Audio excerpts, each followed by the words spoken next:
if they can't get licensed by you. And so there's going to be this chicken and egg problem that gets in the way of innovation, where an investor's not going to plunk down the $2 or $3 million that it's going to take to get licensed until you're licensed, and then nobody's going to get funded. So I think these are in some ways theoretical conversations, but I think it's important for you all to understand our world and the world of the entrepreneur, so that at least you can be open-minded to some of these things. You have your job, you got to do it. We got our job, we got to do it. The entrepreneurs have their job, they got to do it. But the more we understand the realities of each other's jobs, I think the better off we're all going to be. And the one thing that I would just modify Fred's comments is, if that's the condition of entry for a company to be started in the U.S. or in New York, then maybe we won't do it. But if that same company could be started in the UK or in Germany or somewhere else, then maybe that innovation just gets pushed offshore, and that seems like a net loss to the U.S. Okay. Again, it raises a broader question, and maybe we'll have, and I'd like to get your opinions on this, because maybe we'll have different perspectives. If the choice ultimately is between preventing money laundering on the one hand, and I probably even shouldn't use the word money laundering because it's too nice a word, frankly.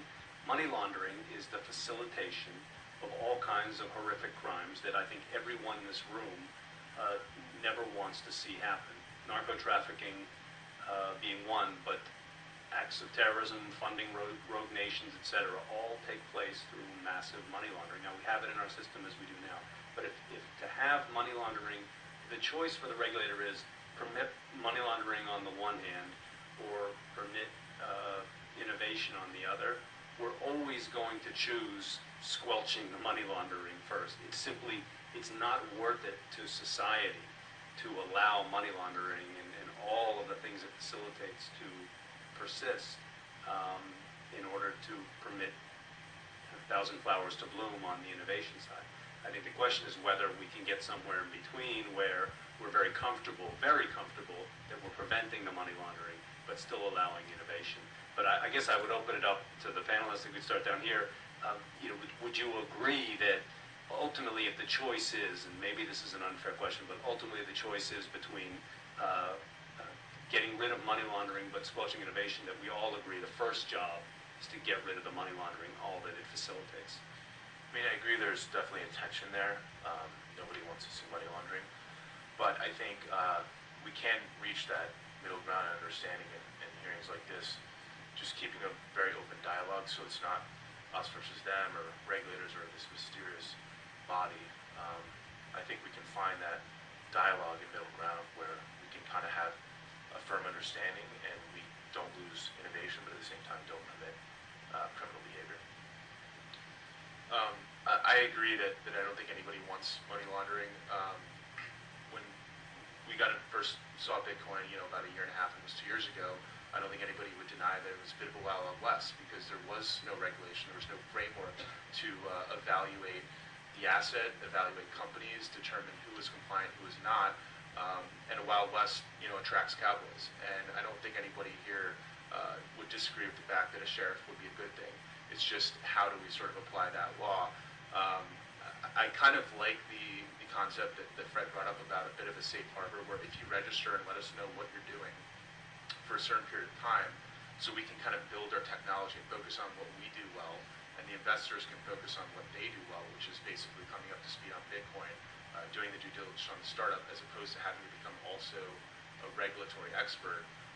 I think that will at least allow these sort of nascent companies that are small with small funding from sort of building their technology and seeing if it works, and it also sort of doesn't have to necessarily recreate. Basically, the culture of investors is not to basically be paying millions of dollars into startups to make sure that they're compliant. And I'm not saying that that will always be the case, but I think it's one of the things entrepreneurs have sort of run their head up against is going to investors and saying, I need capital for this and also this huge sum for regulatory compliance and lawyers. Now, I think one potential outcome that could come from the type of regulation that we're talking about is startups that are geared towards helping other startups be compliant. So for just like a startup doesn't, generally speaking, they would outsource their email suite or applications to, let's say, Google Apps. They're not worrying about their IT. They're basically outsourcing that to the cloud. If there's clear regulation, I would not be surprised if there's other companies that come out and say, look, if you're an exchange or you're a money transmitter or you're dealing in Bitcoin and exchanges to fiat, we're going to help you be compliant. We're going to take that, offload that burden from you and take care of that. The problem right now, though, is there's no sort of clear regulation where the companies can basically be licensed as a compliance type company. So that's just one outcome I see that could potentially solve the problem that we're all talking about here. It's an interesting idea because certainly there is an entire industry right now helping banks try to stay compliant, for better and worse sometimes, with our BSA AML rules. And certainly there's an industry already out there that could, maybe part of a piece of it could be spun off more into the virtual world to try and help fledgling companies do that. But it would be a way to ensure that, yes, it's a small company, yes, we want them to innovate, but at the same time, we just can't live in a world where we're going to permit money laundering to go on. Well, that sounds like a terrible idea to me. You're talking about introducing Now we're all of the talking. costs back into the system that we're trying to take out of the system. Okay, let's just understand what we're trying to do with Bitcoin. We're trying to create a world where transactions can move globally for free, okay? And making these companies hire, some outsourced compliance firm is a bad idea. The good idea is to put the compliance into the code. Okay, just yesterday I opened a bank account with Deutsche Bank because I got distributed some stock from a venture fund I'm in, and Deutsche Bank was the agent who was, so I have to open a bank account.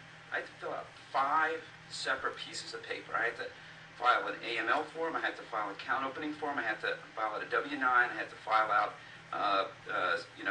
make sure that I wasn't a partner in some brokerage firm, all this stuff, right?